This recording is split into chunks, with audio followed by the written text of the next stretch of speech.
کہانی ہے حضرت سلیمان علیہ السلام کا۔ حضرت سلیمان علیہ السلام حضرت داؤد علیہ السلام کے بیٹے تھے۔ اللہ نے انہیں بچپن سے ہی اسادھارن عقل، سمجھ اور انصاف دیا تھا۔ بہت چھوٹی عمر میں بھی ان کی باتوں میں گہرائی ہوتی تھی اور ان کے فیصلے بہت نیائپورن ہوتے تھے۔ جب حضرت داؤد علیہ السلام کا ندھن ہوا، اللہ نے حضرت سلیمان علیہ السلام کو نبی بھی بنایا اور بادشاہ بھی۔ اللہ نے انہیں دنیا کی سب سے بڑی اور طاقتور حکومت دی، جس میں انسان، جن، جانور اور ہوائیں سب ان کے حکم میں تھی۔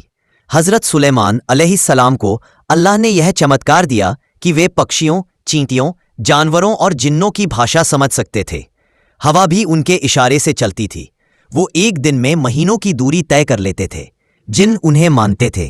کچھ جن سمندر میں غوطہ لگاتے، کچھ بلڈنگ بناتے، کچھ سڑکیں، قلعے اور مسجدیں تیار کرتے۔ ان کی حکومت اتنی طاقتور تھی کہ دنیا میں دوبارہ کبھی ویسی حکومت ثابت نہیں ہوئی۔ ایک بار حضرت سلیمان علیہ السلام اپنی بڑی فوج، انسان، پکشی اور جن کے ساتھ سفر کر رہے تھے۔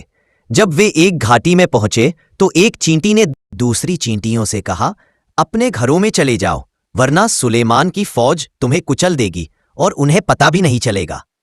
حضرت سلیمان علیہ السلام مسکرائے اور اللہ کا شکر ادا کیا کہ انہیں یہ علم دیا۔ ایک دن ان کی فوج میں موجود پکشیوں کی گنتی کی جا رہی تھی۔ انہیں ہدہد، ہوپو برڈ نہیں ملا۔ کچھ دیر بعد ہدہد آیا اور بولا، میں آپ کو ایک بڑی خبر لایا ہوں۔ سبا نام کی ایک قوم ہے، وہاں کی رانی بلقیس سورج کی پوجا کرتی ہے۔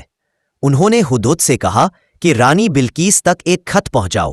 خط میں لکھا تھا، اللہ کے نام سے، رحمان و رحیم، میرے سامنے سرنڈر ہو کر اسلام قبول کر لو۔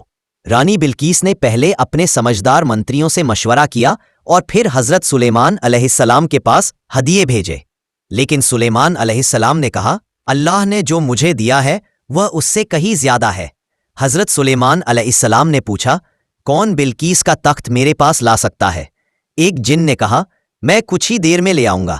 لیکن ایک ولی اللہ نے آنکھ جھپکتے ہی اس کا تخت لا دیا۔ جب رانی سلیمان علیہ السلام کے پاس آئی تو اس نے ایک کانچ کی فرش دیکھی جسے اس نے پانی سمجھ لیا۔ پھر سلیمان علیہ السلام نے اسے سمجھایا کہ یہ کانچ ہے۔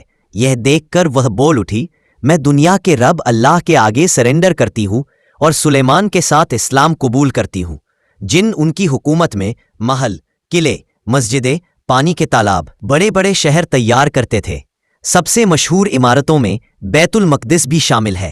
اس کہانی کا اگلا حصہ سننے کے لیے ویڈیو کو لائک اور چینل کو جلدی سے سبسکرائب کر لیں۔